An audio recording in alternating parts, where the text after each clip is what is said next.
Praise the Lord, hallelujah. क्या आप जानते हैं कि परमेश्वर ने आपको अपने इकलौते पुत्र की संगति में क्यों बुलाया? क्योंकि परमेश्वर चाहता है कि आप भी उसके पुत्र बन जाएं।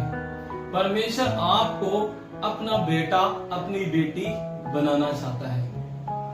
लेकिन अफसोस की बात है कि आज बहुत से लोग हैं जो मसीह में आने के बाद भी ये नहीं जानते कि परमेश्वर ने हमें अपने इकलौते बेटे की संगति में क्यों बुलाया है। बहुत से लोग हैं जो मसीह में आने से पहले भिखारी थे। भिखारी का मतलब आप ये मत समझे जो सड़क पर बैठते हैं।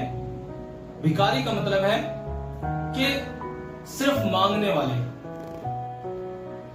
मुझे ये दे दो, मुझे वो दे दो, सिर्फ अपने स्वार्थ के लिए प्रभु को मानने वाले, सिर्फ अपने स्वार्थ के लिए चर्च में आने वाले, सिर्फ अपने स्वार्थ के लिए प्रार्थना सभा में आने वाले, अपनी चंगाई के लिए, अपने वीजे के लिए, अपनी नौकरी के लिए, अपने बेटे के लिए, अपने इस काम के लिए, अपने उस काम के लिए, मेरा ये काम हो जाए, मेरा वो काम हो जाए, मुझे ये मिल जाए, मुझे वो मिल जाए, जो हर दिन केवल एक ही बात कहते हैं, मुझे दे दे, मुझे दे दे, मुझे दे दे, मुझे ये दे दे, मुझे वो दे दे।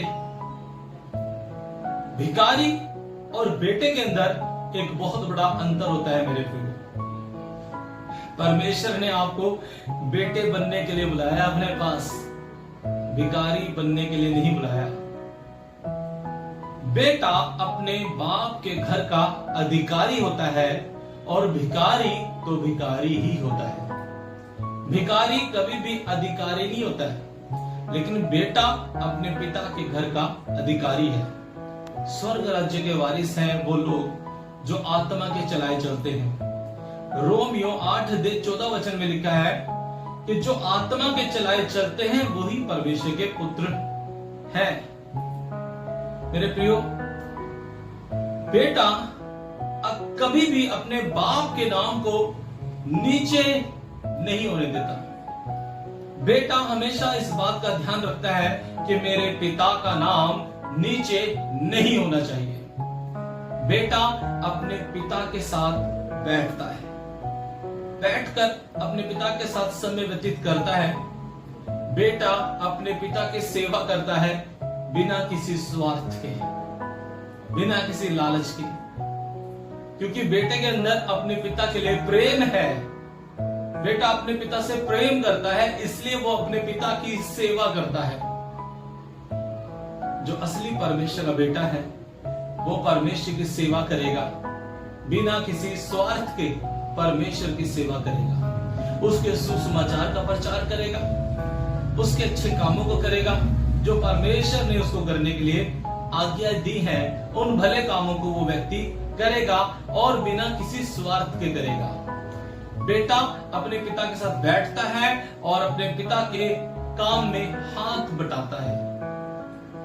नमूना यीशु मसीह ने हमें दिया। यीशु मसीह ने कहा कि मैं वही करता हूं जो अपने पिता को करते देखता हूं, या मैं वही करता हूं जो मैं अपने पिता से सुनता हूं। यीशु मसीह इस दुनिया में मनुष्य बनकर आए और हमें नमूना देकर गए कि हमें किस रीति से परमेश्वर के बेटे बनकर उसके राज्य का प्रचार करना है, उसके स्वर्ग राज्य के काम को हमें करना है। बेटा हमेशा अपने पिता के खेत में काम करता है। दाऊद नबी अपने पिता की भेड़ें चराता था और अपने पिता की भेड़ों से वो प्रेम करता था।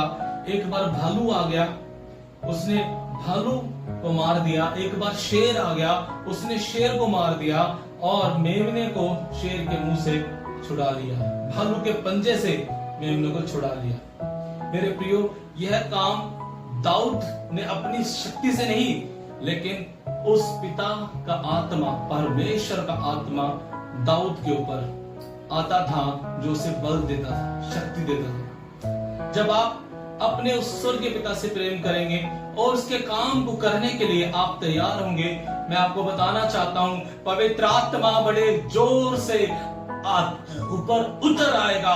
आपके ऊपर परमेश्वर का आत्मा बड़े जोर से उतर आएगा और आप उसकी आत्मा से भर जाएंगे और आप उस शैतान को जो दहाड़ने वाले सिंह के समान है, जो पिता की भेड़ों को फाड़ खाना चाहता है, उस दहाड़ने वाले सिंह को आप हरा देंगे और आप यीशु मसीह के नाम से विजय को प्राप्त करेंगे। जैसे परमेश्वर के इकलौते पुत्र ने विजय को प्राप्त किया, वैसे ही आप भी जब परमेश्वर के पुत्र बनेंगे आप विजय को प्राप्त करते जाएंगे। एक बार फिर से बताना चाहूंगा, परमेश्वर ने आपको भिखारी बनने के लिए नहीं बुलाया, लेकिन बेटा बनने के लिए बुलाया है। बेटा अपने पिता का काम करता है, बेटा अपने पिता के साथ हाथ बटाता है, बेटा बिना किसी स्वार्थ के अपने पिता की सेवा करता है।